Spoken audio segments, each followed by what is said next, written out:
Hello everyone and welcome back to our YouTube channel Math Foundation by Purva. आज आपण या व्हिडिओमध्ये problem set 3 चा क्वेश्चन नंबर फर्स्ट बघणार आहोत. सो ह्या व्हिडिओमध्ये आपण क्वेश्चन नंबर 6 ते क्वेश्चन नंबर 10 पर्यंतचे हे सगळे प्रॉब्लेम्स जे दिलेले आहेत ते सॉल्व्ह करू. प्रॉब्लेम सेट 3 चा क्वेश्चन नंबर फर्स्ट आहे, right the correct alternative answer for each of the following question. So एक क्वेश्चन दिला असेल आणि त्याचे 4 ऑप्शन्स आपल्याकडे असतील. आपल्याला करेक्ट एक ऑप्शन शोधायचा आहे आणि त्या ऑप्शनला टिक करायचे. सो क्वेश्चन दिला आहे p of x equal to x square minus 7 under root of 7x plus 3 then p of 7 under root of 7 find out करायचं आहे. क्वेश्चन मे बी तुम्हाला हार्ड वाटत असेल. आता आपण याला सॉल्व्ह करू म्हणजे तुम्हाला कळेल की हा क्वेश्चन किती इझी आहे. सगळ्यात आधी तर क्वेश्चन मध्ये काय दिलं आहे ते लिहून घेऊ. p ऑफ x दिला आहे ज्याची व्हॅल्यू आहे x square minus 7 under root of 7x plus 3. शोधायला काय लावलंय त्यांनी, p of 7 under root of 7 हे शोधायचंय. म्हणजे जिथं जिथं x आहे त्या ठिकाणी आपल्याला 7 अंडर रूट ऑफ 7 लिहायचंय. सो सिंपल, ही जी व्हॅल्यू आपल्याला जिथं x दिसते तिथं आपण टाकणार.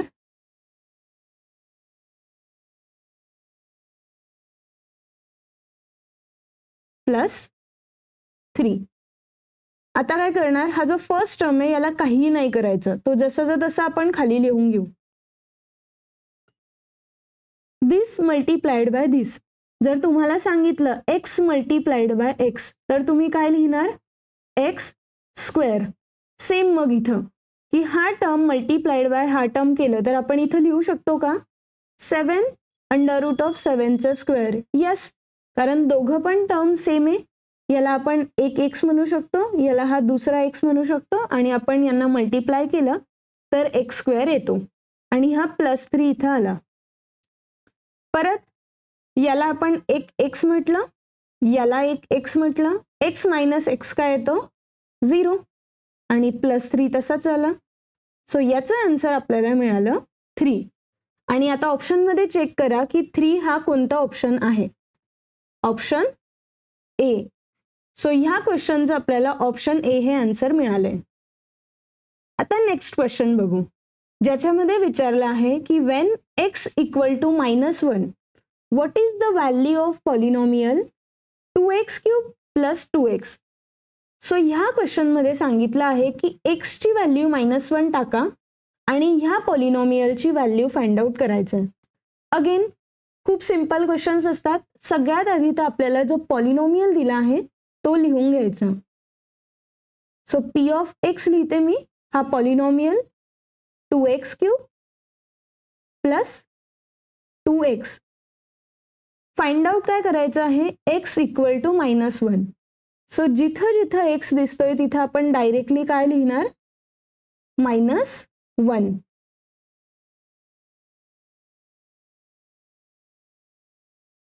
नेक्स्ट याच्यात हा आला p ऑफ -1 इक्वल टू 2 ला तसंच लिहिलं आणि -1 चा जर क्यूब केला तर काय येतं आन्सर -1. आता 2 मल्टीप्लाइड बाय -1 काय येणार आहे -2. अगेन पुढच्या स्टेप मध्ये 2 मल्टीप्लाइड बाय -1 केलं तर हा -2 आला आणि प्लस आणि मायनस काय होतं मायनस. सो -2 आणि -2 होणार -4. म्हणून p ऑफ -1 ची व्हॅल्यू आली -4. चेक करा ऑप्शन मध्ये -4 कुठं आहे, ऑप्शन डी. सो ह्या क्वेश्चन मध्ये आपल्याला एक x ची व्हॅल्यू दिली होती आणि एक पॉलिनॉमियल दिला होता. आपल्याला x ची व्हॅल्यू याच्यामध्ये पुट करायची होती आणि ह्या पॉलिनॉमियलची व्हॅल्यू फाइंड आउट करायची होती, ज्याची आन्सर आलेला आहे -4. Next question, if x minus 1 is a factor of polynomial 3x square plus mx then find the value of m. So याच्यात 3 गोष्टी दिल्या आहेत. पहिली गोष्ट ही दिली आहे की x -1 हा फॅक्टर आहे ह्या पॉलिनॉमियलचा. जेव्हा आपण x-1 ची व्हॅल्यू ह्या पॉलिनॉमियल मध्ये टाकू तेव्हा आपल्याला m ची व्हॅल्यू शोधायची आहे. करेक्ट? क्वेश्चन कळाला? आता आपण आन्सर कडे जाऊ. आपल्याला काय दिलं आहे की x-1 हा फॅक्टर आहे आणि जेव्हा हा फॅक्टर असतो तेव्हा आपण इक्वल टू 0 लिहू शकतो. सो याच्यावरून x ची व्हॅल्यू काय येणार मग 1, कारण ह्या -1 ला आपण फक्त ह्या साईडला शिफ्ट करू तर तो +1 होईल.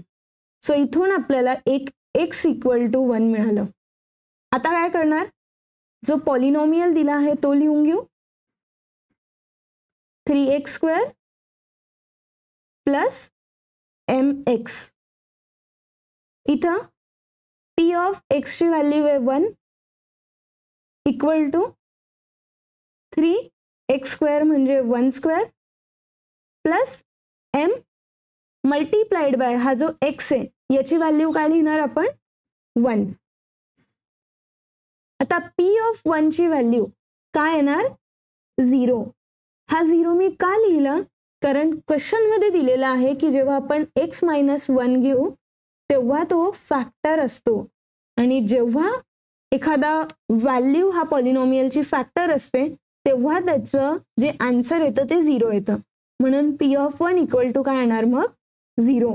हा झाला 3, 1² येतो 1 प्लस m मल्टीप्लाइड बाय 1 केलं तर आन्सर येणार आहे m. Again 0 equal to 3 multiplied by 1 येतं 3 आणि हा आला प्लस m. सो m ची व्हॅल्यू काढण्यासाठी ह्या 3 ला ह्या साईडला पाठवावं लागेल. सो 0 - 3 इक्वल टू आलं m. सो फायनली आपण काय लिहिणार मग m इक्वल टू -3 आणि आपल्याला मिळालं हे आन्सर ऑप्शन सी मध्ये ज्याच्यात m ची व्हॅल्यू आलेली आहे -3. करेक्ट? सोपं होतं. फक्त x इक्वल टू 1 आधी शोधायचं होतं आणि मग ती व्हॅल्यू पुट करून m ची व्हॅल्यू काढायची होती. पुढचा क्वेश्चन ज्याच्यामध्ये सांगितलं आहे मल्टीप्लाय हा एक पॉलिनॉमियल हा दुसरा पॉलिनॉमियल सोबत मल्टीप्लाय करायचा आहे आणि write the degree of product. हे दोन गोष्टी लक्षात ठेवा. सगळ्यात आधी आपल्याला हा एक छोटा पॉलिनॉमियल आणि हा एक मोठा पॉलिनॉमियल दिला आहे. यांना मल्टीप्लाय केल्यानंतर आपल्याला त्या पॉलिनॉमियलची डिग्री शोधायची आहे आणि डिग्री म्हणजे माहिती असेल तुम्हाला मॅक्सिमम पॉवर.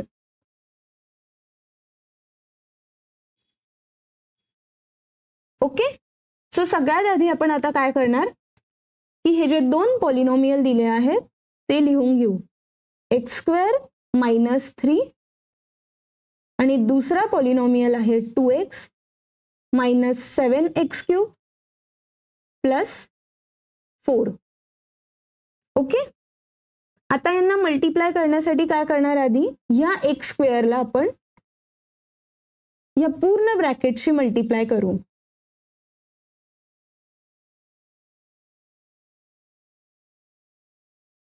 आणि ह्या -3 ला पण ह्या पूर्ण ब्रॅकेटशी मल्टीप्लाय करू.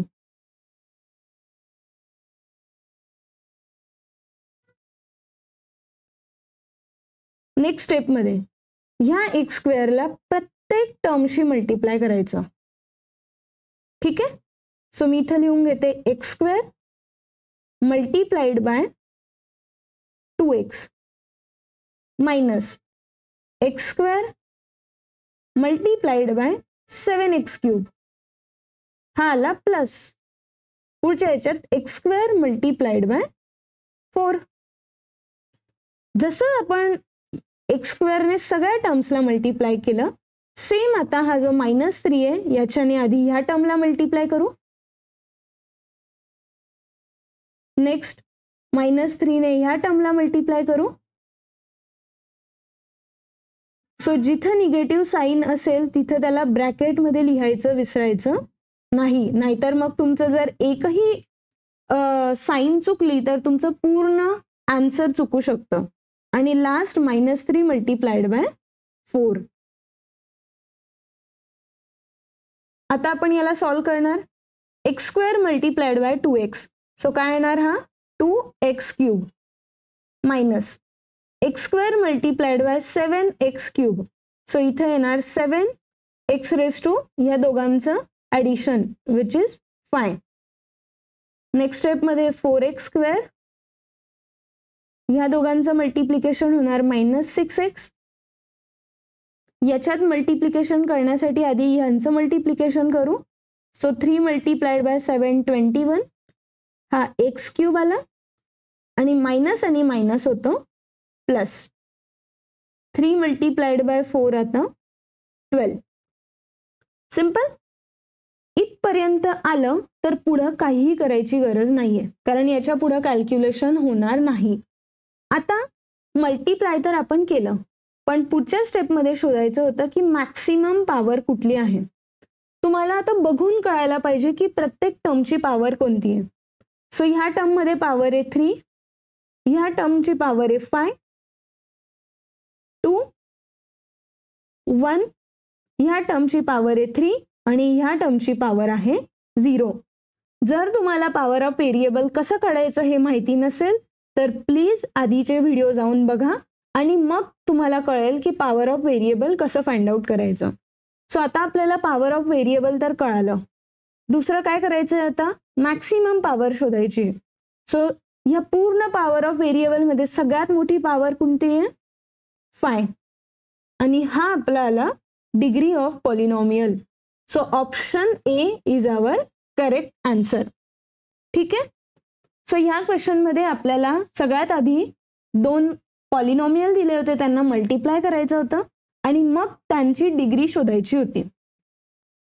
आता लास्ट जो क्वेश्चन दिलेला आहे तो आपण बघू. Which of the following is linear polynomial.